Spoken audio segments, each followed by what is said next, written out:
ao Projeto Empresa, um programa dedicado às empresas e aos empresários portugueses. Estamos em Esposende. A história da empresa que lhe damos conta hoje remonta a 1925. Nessa altura, o comendador Fernando Alves Quintas fundou o grupo Quintas e Quintas. Desenvolver condutores de energia foi a missão desde a primeira hora. Um caminho que em 1970 se cruzou com o da Solidal. Hoje, a maior empresa do grupo.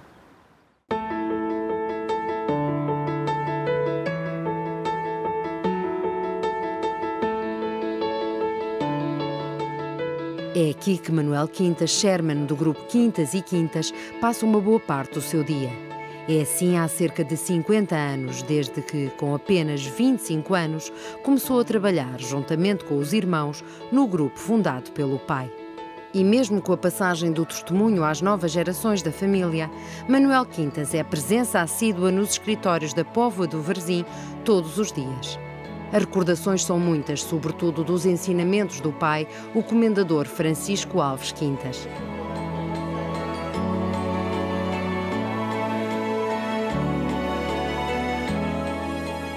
A imagem que ele tinha no país, porque como industrial conhecia muita gente, fez-se por si próprio, foi um simples operário que começou a iniciar a sua fábrica e depois conseguiu, por mérito próprio e por esforço, lançar-se no mercado e conquistar os clientes. Com o trabalho vieram os prémios e o reconhecimento, mas na essência o negócio foi sempre o mesmo. Ele sempre esteve ligado à cordoaria, desde pequeno começou a trabalhar exatamente na casa de um tio e mais tarde estabeleceu-se. Estabeleceu-se como fabricante de cordoaria e foi assim que ele se lançou. Depois a evolução natural, no fundo.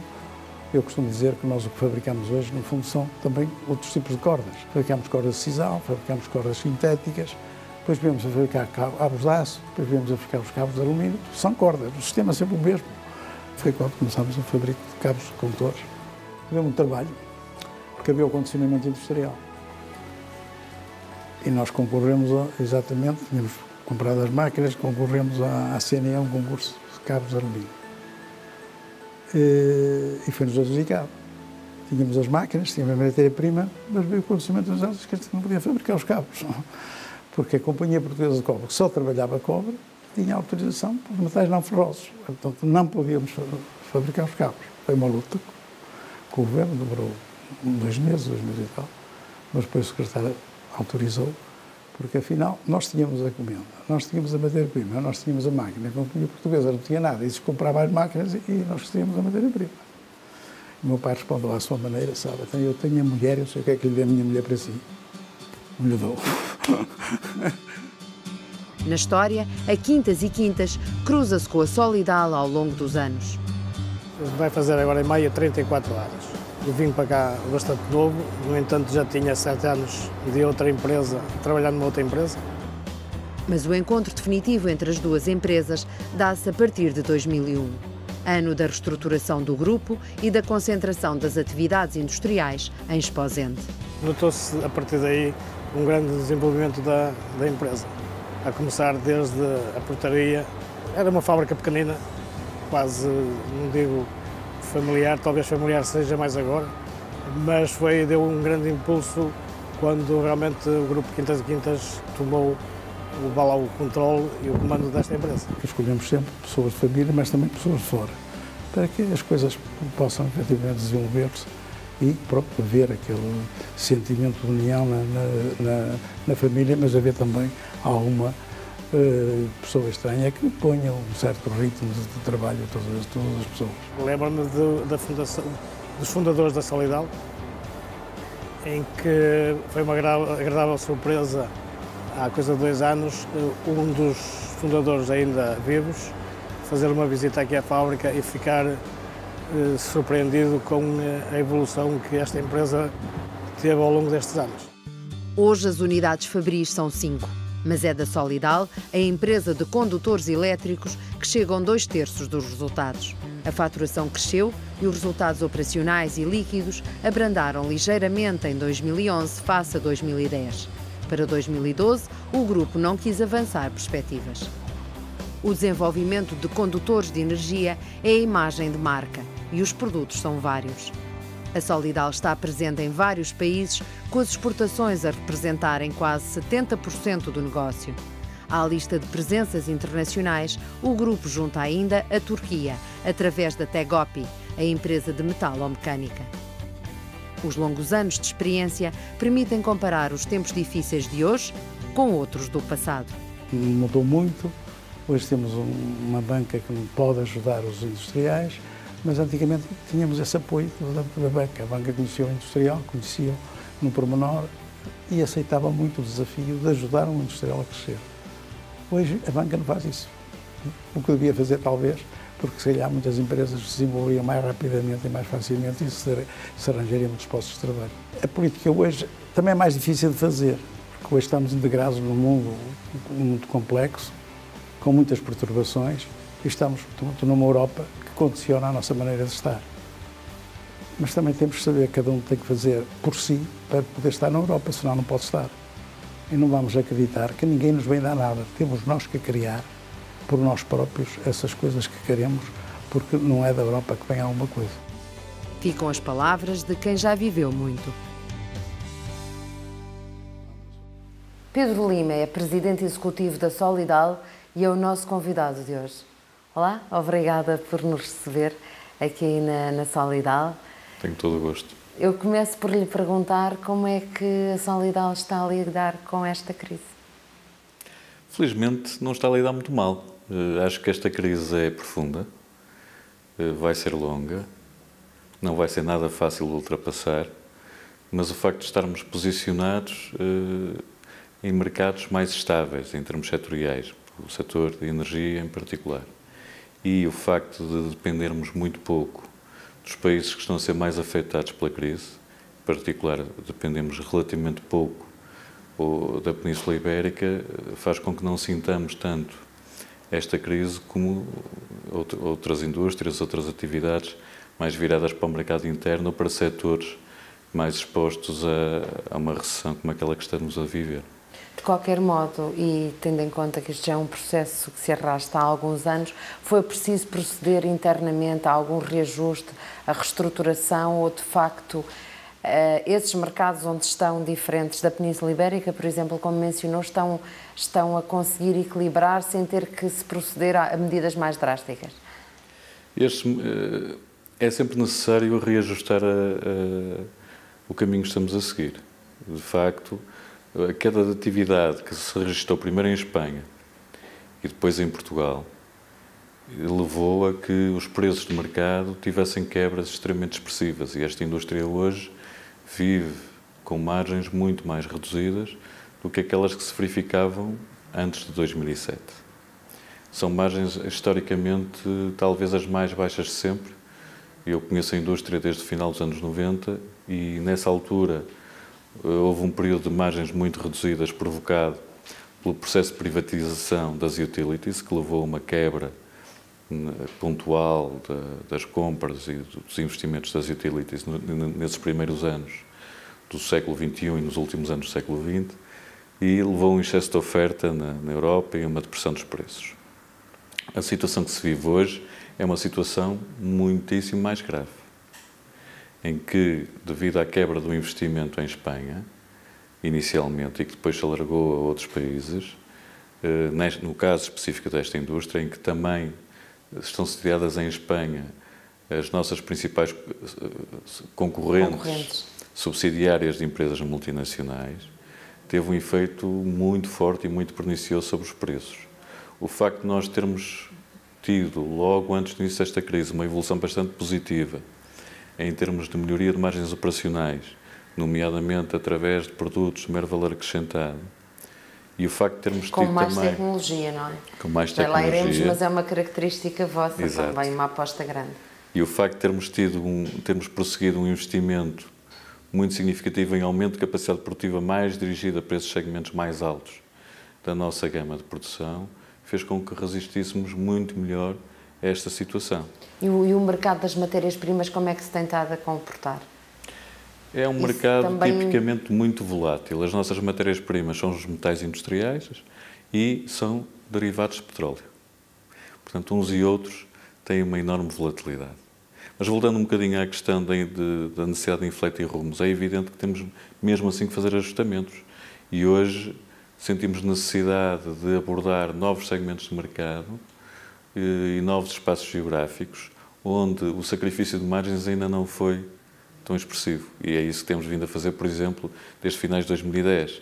É evidente que esses processos demoram tempo, não são de efeito imediato, mas esperamos este ano, em 2012, ter um ano melhor do que 2011, precisamente porque esperamos já obter resultados concretos de algumas alterações, de algum fine-tuning, se quiser, da política comercial, que permite gerar mais valor. De que mercados é que estamos a falar, em concreto? De alguns mercados mais próximos de nós que são menos visíveis, digamos assim. Por exemplo? Por exemplo, o mercado suíço. O mercado suíço é um mercado bastante interessante. Pelas características... Porque é um mercado a que pouca gente presta atenção, tem um volume relativamente modesto, é pouco maior que o mercado português. Tem, no entanto, clientes extremamente exigentes e que procuram produtos de alto valor acrescentado. Então é esse tipo de mercados que vocês hoje em dia procuram? Sim, também procuramos aproveitar um bocadinho a onda de desenvolvimento dos mercados mais longínquos, como é o caso, por exemplo, da América do Sul, onde há países que estão com níveis de crescimento económico muito superiores ao nosso e onde também há aqui e ali, alguma procura mais sofisticada de produtos. E aí, porque é que estamos restritos a esses produtos? Porque, de facto, o produto commodity, o produto do dia-a-dia, não viaja bem a essas distâncias tão grandes. No que diz respeito ao produto típico de rede que vendemos na Europa, é muito difícil vendê-lo em grandes quantidades a uma distância tão grande, devido aos custos de transporte. Voltando um bocadinho atrás, em 2003 foi um momento crucial e, diria, decisivo para a Solidal, porque tiveram quase que enfrentar uma questão de falência, creio eu. Depois houve uma mudança e, de facto, houve uma necessidade de reduzir a diversificação de produtos que tinham. Esse tem sido o caminho desde então e é esse que pretendem manter. Sim, eu não falaria em falência porque realmente não foi isso que aconteceu. O que aconteceu foi que a Solidal estava numa situação de sobreendividamento, de desequilíbrio financeiro, e isso obrigou-nos a, por um lado, gerir essa situação com os nossos financiadores, com os bancos, e reestruturar a dívida, fazer aquilo, enfim, que eu não ia comparar com a Grécia porque nós não tivemos necessidade de perdão de ninguém, mas fazer aquilo que se faz quando se está com dificuldades em imediatamente pagar toda a dívida. Reescalonamos a dívida, não houve nenhum perdão de dívida, mas obviamente reescalonámos-la de uma forma que ela pudesse ser paga e ao mesmo tempo fizemos uma reestruturação operacional que aumentou muito a rentabilidade da empresa e permitiu pagar a dívida também de uma forma muito mais agressiva. E nós temos ainda hoje um plano de reembolso de dívida que está em vigor e que estamos a cumprir religiosamente desde essa data. Se calhar este momento para a Solidal e para o grupo Quintas e Quintas acaba por ser um momento menos mau, apesar de sentirem a crise como os outros. É verdade, é verdade. E o facto de termos desalavancado também nos permitiu chegar a esta situação com uma estrutura financeira que, não sendo extremamente robusta, é bastante mais forte do que era em 2003 e se calhar um bocadinho melhor do que a média. Se nós tivéssemos chegado a esta situação com a estrutura financeira que tínhamos em 2003, aí sim podíamos estar a correr riscos financeiros extremamente graves. E é difícil passar a mensagem do que vocês fazem e o negócio que têm em mãos? Como é que funciona geralmente este negócio em termos de parcerias, em termos de aposta de concorrência cá dentro e depois mostrar a empresa também para fora, para projetos internacionais? Este é um negócio em que, acima de tudo, é preciso haver credibilidade do lado do fabricante. Não há nenhuma empresa de energia, tipicamente uma concessionária de serviço público, privatizada ou não, mas sempre uma concessionária de serviço público sujeita a uma entidade reguladora, que tem a responsabilidade de abastecer cidades inteiras, países inteiros, que possa não ter uma política de seleção de fornecedores extremamente criteriosa e, portanto, a questão de credibilidade do fornecedor é muitíssimo importante. E aqui por credibilidade entende-se a capacidade de cumprir contratos, a capacidade de apresentar produtos correspondentes às especificações que foram contratadas, a capacidade de resolver problemas técnicos que possam ocorrer, a capacidade de infletir programas de produção para atender a necessidades, por exemplo, com ocorrências devido a mau tempo, ocorrências catastróficas junto dos clientes. Portanto, tudo isso são fatores que levam... O imediatismo com que conseguem fazê-lo, Exatamente.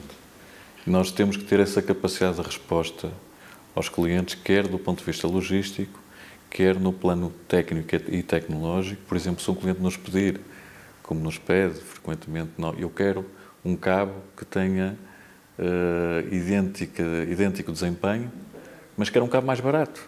Quero que vocês pensem em soluções para eu poder reduzir os meus custos.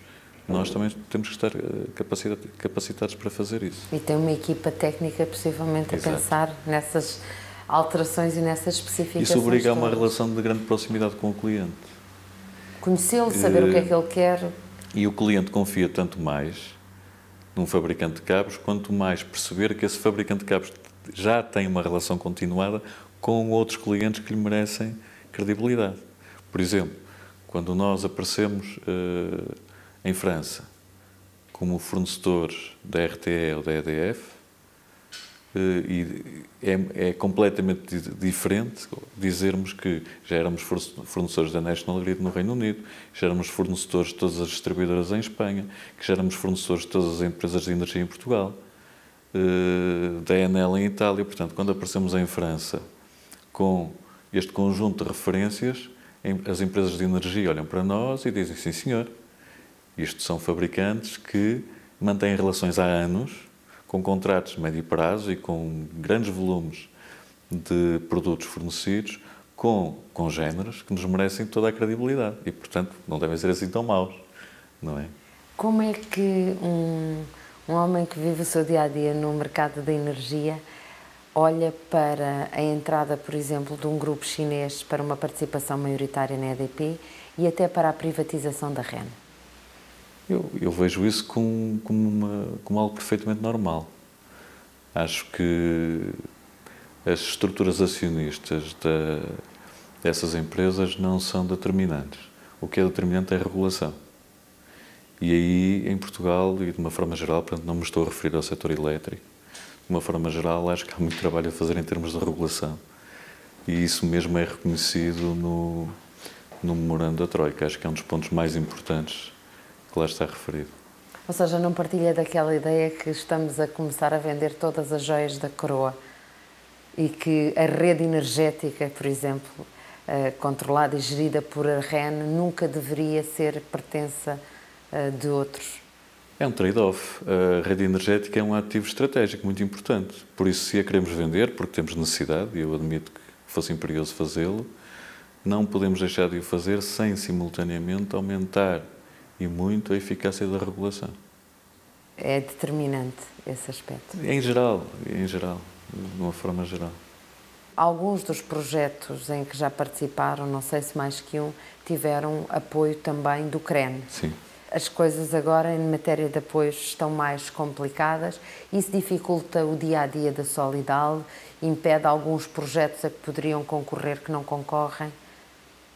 Os apoios do CREN mantêm-se disponíveis. O problema é que os apoios do CREN não funcionam de per si, não funcionam isoladamente. Pelo menos não no nosso caso. Há empresas que podem, porque têm uma estrutura financeira muito melhor, provavelmente programar o financiamento dos seus investimentos com base em autofinanciamento, exclusivamente, e algum apoio de subsídio reembolsável por parte dos fundos estruturais do CREN. Não é o nosso caso. Nós temos que dedicar a maior parte do nosso cash flow a um objetivo de fortalecimento da nossa estrutura financeira, ainda. E por essa razão, para fazermos grandes investimentos, precisamos quer de complementar os apoios do CREN com financiamento bancário de médio e longo prazo, portanto, prazo adequado ao prazo esperado da recuperação dos investimentos, e de preço adequado à rentabilidade esperada desses investimentos. Ora, uma e outra condição são muito difíceis de obter em Portugal neste momento, porque o setor bancário está a funcionar de forma muito deficiente. Então é legítimo dizer que neste momento alguns projetos a que poderiam concorrer não o fazem por questões de financiamento? Neste momento em concreto, há oportunidades de fornecimento em concurso plurianual de grande dimensão e correspondem a um alargamento da nossa presença em alguns clientes fundamentais a que não podemos corresponder. E o que é que isso significa a médio prazo para a Solidal? Significa que temos que crescer muito mais devagar, significa que não podemos contribuir tanto para o crescimento das exportações nacionais e, portanto, penso que é mau para o país.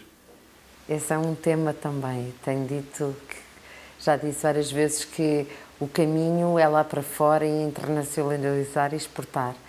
Mas tem sido feito muito trabalho pelos empresários, mas depois falta neste momento o tema do financiamento, não é? Falta, porque, repare, não é possível manter taxas de crescimento das exportações muito elevadas, a 2 dígitos, e achar que essas taxas se vão manter, nem que seja a médio prazo, se não houver aumentos de capacidade produtiva. Isso significaria que as empresas tinham capacidades produtivas disponíveis, não utilizadas, enormes. Isso não é verdade.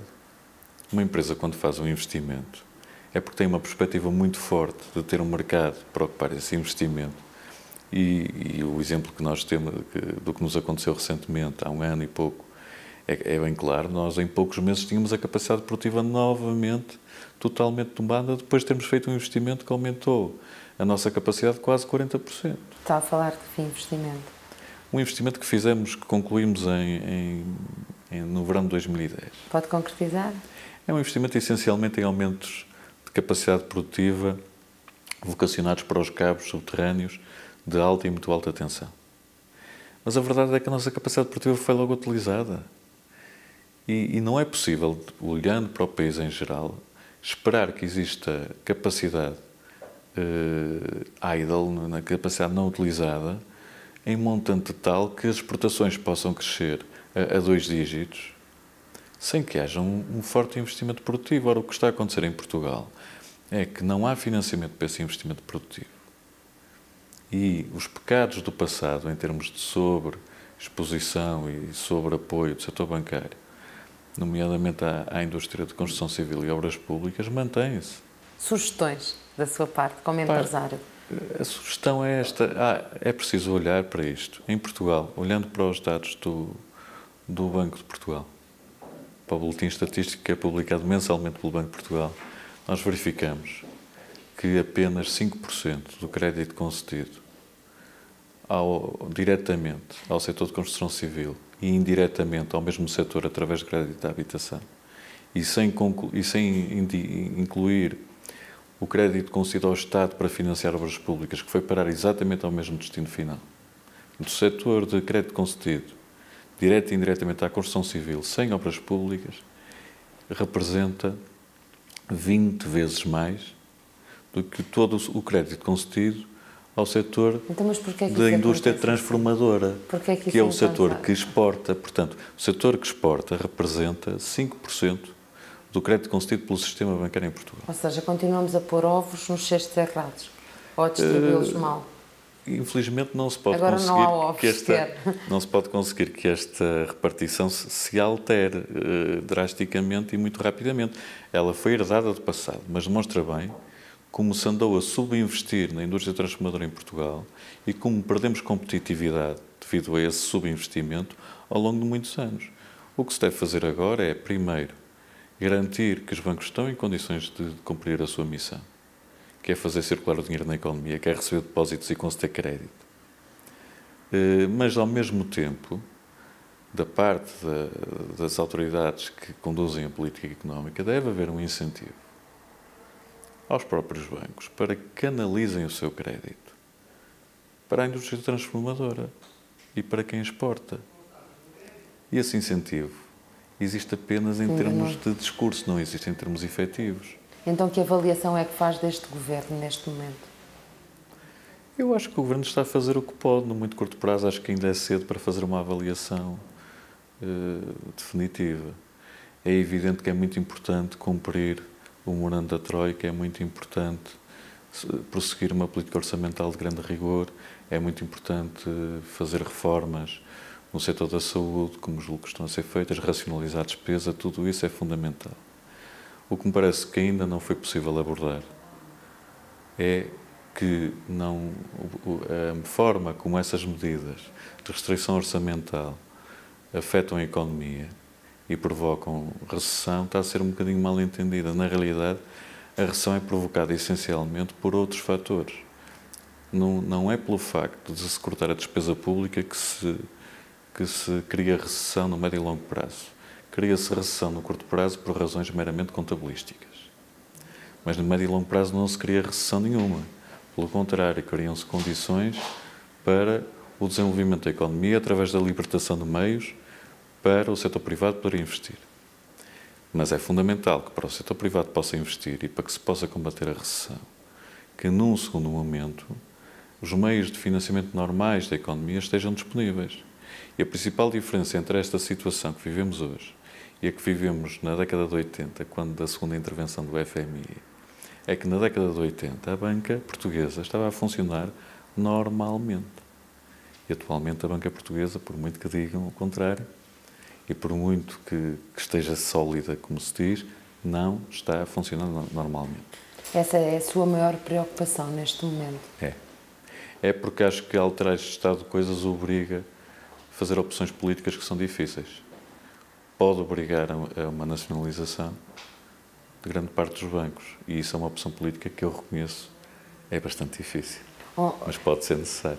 Nos últimos dias o Primeiro-Ministro disse que os portugueses tinham que ser mais ambiciosos e que tinham que deixar de ser piegas. Acha que tem razão? Eu acho que se calhar ele quis dizer que tínhamos que, acima de tudo, ter coragem, trabalhar e acreditar em nós próprios, acreditar que o futuro nos vai ser favorável. Acho que deve ter sido isso que ele quis dizer. Em matéria de infraestruturas, sendo uma empresa que transporta, no fundo, energia, há também muitas debilidades no país quando pensamos na ferrovia, nos portos. Essa é também uma das preocupações e um assunto que podia ser e é importante para a Solidal. É muito importante para todos os exportadores. Sendo um país periférico, Portugal só se pode aproximar dos grandes centros de consumo na Europa se for muito, muito eficiente logisticamente. Quando nós pegamos num compasso e traçamos um círculo à volta de Portugal, 60% do que encontramos é mar. Se estivéssemos situados, por exemplo, em Bratislava e fizéssemos a mesma coisa, se calhar encontrávamos terra na totalidade da superfície desse círculo. Portanto, nós estamos numa situação periférica. Para nós, é muito mais importante dispormos de condições logísticas muito favoráveis do que, por exemplo, para os holandeses em Roterdão. E, no entanto, eles têm-nas. Esperava que o nosso Ministro da Economia já tivesse olhado para essa matéria, ou tem pouco tempo? Bom, isso é uma matéria que exige realmente planeamento de longo prazo e execução a muito longo prazo. Não é possível conseguir resultados de curto prazo nessa área. Mas sente que já estão a começar a planear alguma coisa? Francamente, não sei.